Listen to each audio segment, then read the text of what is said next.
রায়পুর গ্রামে একজন গরিব কৃষক বসবাস করত। প্রতিদিনের মতো সে তার গরুগুলোকে নিয়ে মাঠের উদ্দেশ্যে রওনা দিল। হই হই হই গরু হই হুস হুস। এই তোরা সোজা হাঁট, সোজা হাঁট। তোরাও হয়েছিস তেমন। তোদের নিয়ে আর পারি না। আমার হয়েছে যত জ্বালা।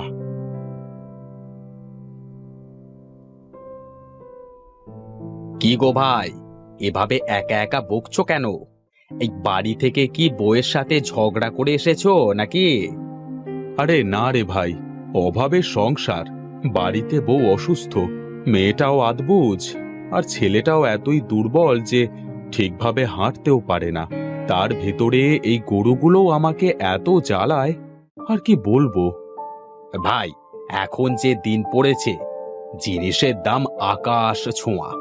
এই সবার ঘরে অভাব লেগেই আছে। এসব চিন্তা না করে মন দিয়ে কাজ করো, সব ঠিক হয়ে যাবে। তুমুল অরুণের কাছ থেকে বিদায় নিয়ে গরুগুলোকে নিয়ে মাঠে চলে গেল।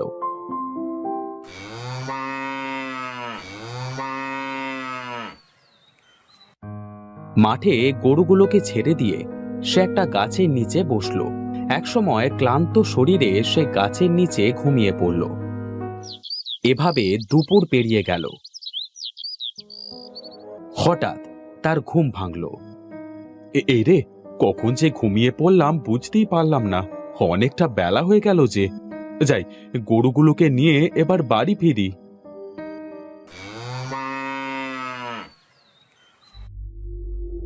আরে, আমার আরেকটা গরু কোথায় গেল? হায় হায় হায়, এ আমার কি সর্বনাশ হলো! আমার গরুটা ওই জঙ্গলে চলে গেল না তো?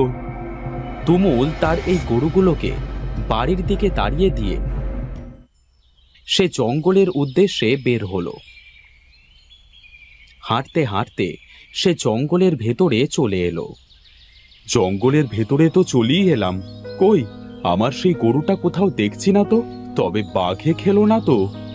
তুমুল জঙ্গলের আরেকটু ভেতরে গেল। চারিপাশে তাকিয়ে দেখল, ওই তো একটা গরু দেখা যাচ্ছে। মনে হচ্ছে বজ্জাতটা ওই ঝোপের ভেতরে খাচ্ছে। হতচ্ছাড়াটাকে আজ পিটিয়ে সোজা করব।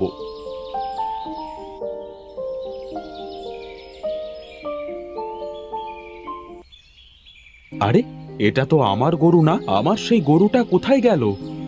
সে অনেক সময় ধরে তার গরুটা জঙ্গলের ভেতরে খোঁজাখুঁজি শুরু করলো।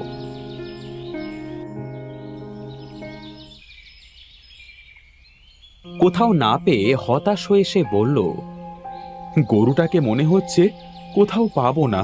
কিন্তু এই গরুটাকে কি করব? এই গভীর জঙ্গলে কি একে একা রেখে যাওয়া ঠিক হবে?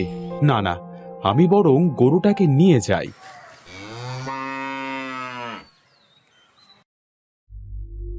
তুমুল গরুটাকে নিয়ে বাড়ি চলে এলো।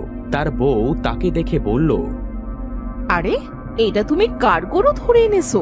আমাদের সব গরু তো বাড়ি চলে এসেছে। সব গরু বাড়ি এসেছে? আরে, আমাদের সাদা গরুটাকে তো পাচ্ছিলাম না। তাই গরুগুলোকে বাড়ির দিকে তাড়িয়ে দিয়ে আমি সাদা গরুটাকে খুঁজতে গেছিলাম। না গো না, সব গরু আছে। বিশ্বাস না হলে যাও, নিজে গিয়ে দেখে এসো। এটা যার গরু তাকে দিয়ে এসো। কাকে দিয়ে আসবো? এই গরুটাকে তো আমি জঙ্গলে পেয়েছি। এ আজ থেকে আমাদের বাড়িতেই থাকবে। এভাবে বেশ কিছুদিন হয়ে গেল। তুমুল অন্য গরুর তুলনায় এই গরুটাকে একটু বেশি যত্ন করত।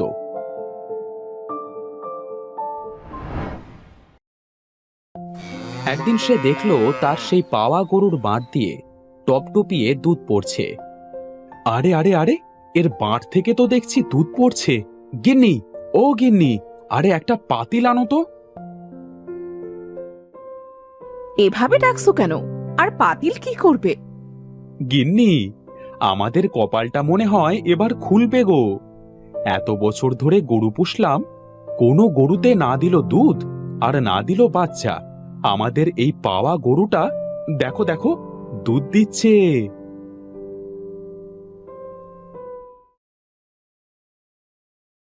আরে তাই তো, এ তো দেখছি দুধ টপটপিয়ে পড়ছে। দাঁড়াও, আমি একটা পাতিল আনি।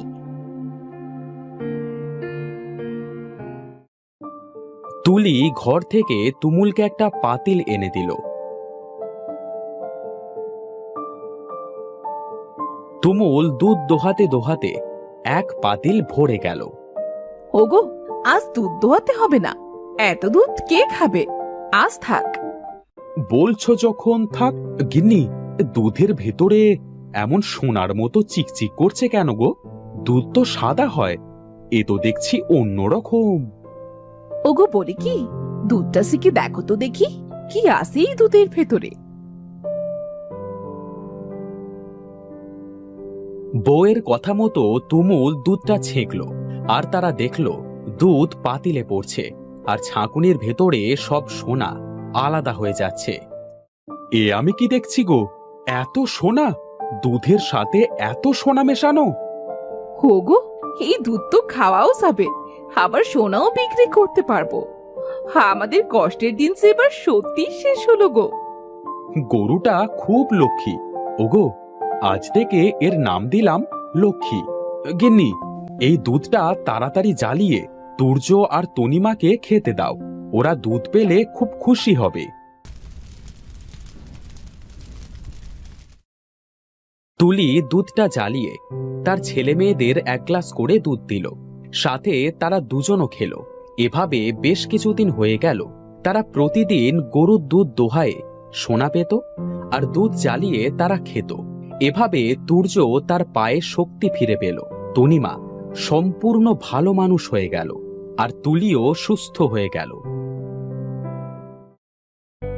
বাবা বাবা, এই গরুর ভেতরে নিশ্চয়ই কোনো জাদু আছে, না হলে আমি আদবুজ থেকে এত ভালো হলাম কি করে? হ্যাঁ বাবা, আমি তো হাঁটতে পারতাম না, দেখো আমার পায়ে শক্তি ফিরে এসেছে, আর মাও কেমন সুস্থ হয়ে গেছে। হ্যাঁ বাবা, আমাদের লক্ষ্মী সত্যি আমাদের জন্য লক্ষ্মী হয়ে এসেছে। আমি ভাবছি কাল থেকে দুধ দোহায়ে তা ছেঁকে সোনাগুলা বাড়ি রাখবো, আর দুধ গ্রামের মানুষের মাঝে বিলিয়ে দেব। হ্যাঁ গো হ্যাঁ, এটা তো খুব ভালো বুদ্ধি। পরের দিন থেকে তুমুল এবং তনিমা দুধ দোহায়ে তা থেকে সোনা আলাদা করে দুধ গ্রামের মানুষের মাঝে বিলিয়ে দিল।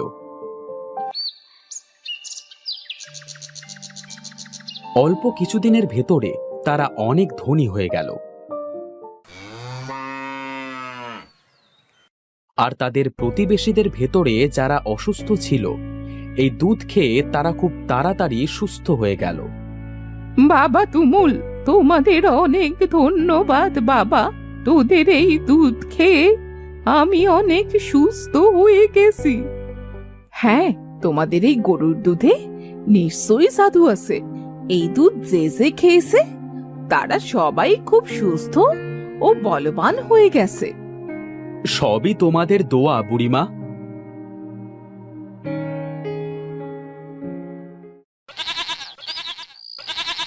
এভাবে বেশ কিছুদিন হয়ে গেল। একদিন তাদের এক প্রতিবেশী তুমুলদের বাড়ি এসে তুমুলকে ডাকতে লাগলো। ভাই তুমুল, বাড়িতে আছিস নাকি? তুমুল ভাই। কি হয়েছে সিধু ভাই, ডাকছো কেন? ভাই, মেয়ে বাহানা ধরেছে গরুর দুধ দিয়ে পায়েস খাবে, যদি একটু দুধ দিতে তো খুব উপকার হতো। হ্যাঁ হ্যাঁ, কেন নয়, দাঁড়াও, আমি তোমাকে এক্ষুনি দিচ্ছি।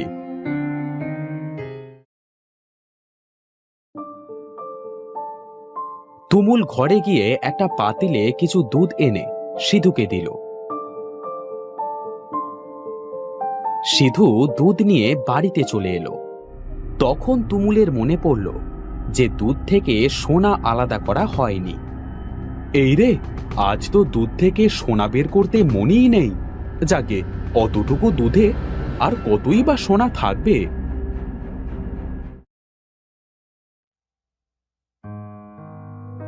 এদিকে সিধু দুধটুকু নিয়ে তার বউয়ের কাছে দিল। তার বউ দুধ দেখে বলল, ওগো, এ আমি কি দেখছি গো? দুধের ভিতরে যে সোনা মেশানো। যা থাকে ছেঁকে নাও তো।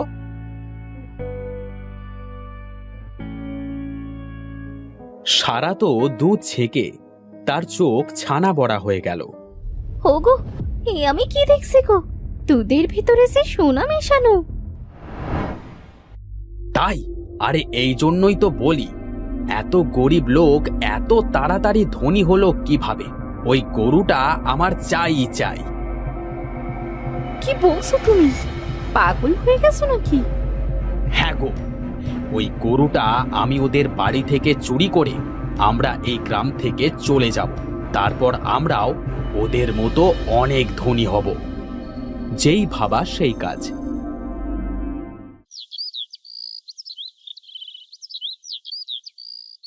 সেদিন রাতে সিধু চুপি চুপি তুমুলদের বাড়ি এলো তাদের গরুটা চুরি করতে।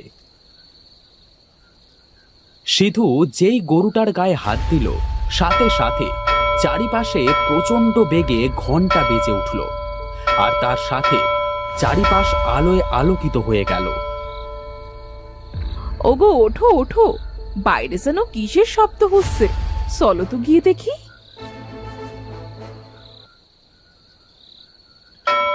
তারা দুজন বাইরে গিয়ে দেখল সিধু তাদের গরুটা ধরে রেখেছে, আর গোয়ালঘর থেকে এমন শব্দ আসছে। কি রে সিধু, তুই আমার বাড়িতে, তাও আবার এত রাতে? আমি বলছি, ও আমাকে চুরি করতে এসেছে।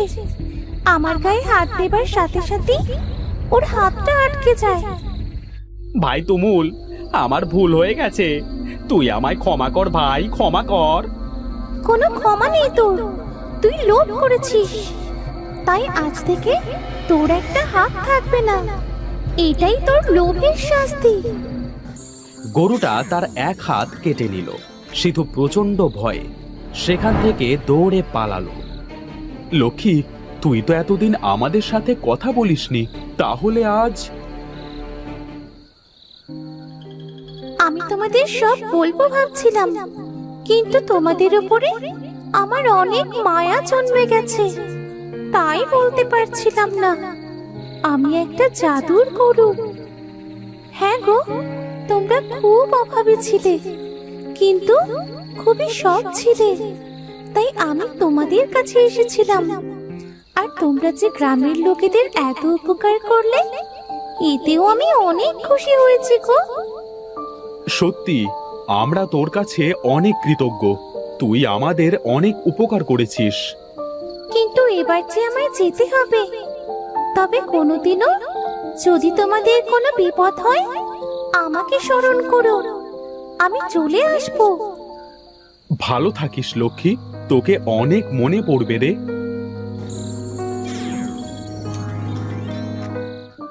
এই দুধ ও সোনাটুকু রেখে দাও, আশা করি এতে তোমাদের বাকি জীবন সুখে শান্তিতে পার করতে পারবে। গরুটা তাদের কাছ থেকে বিদায় নিয়ে চলে গেল। তুমুলও অনেক ধনী হয়ে গেছিল। এরপর থেকে তুমুল তার পরিবার নিয়ে সুখে শান্তিতে দিন কাটাতে লাগলো।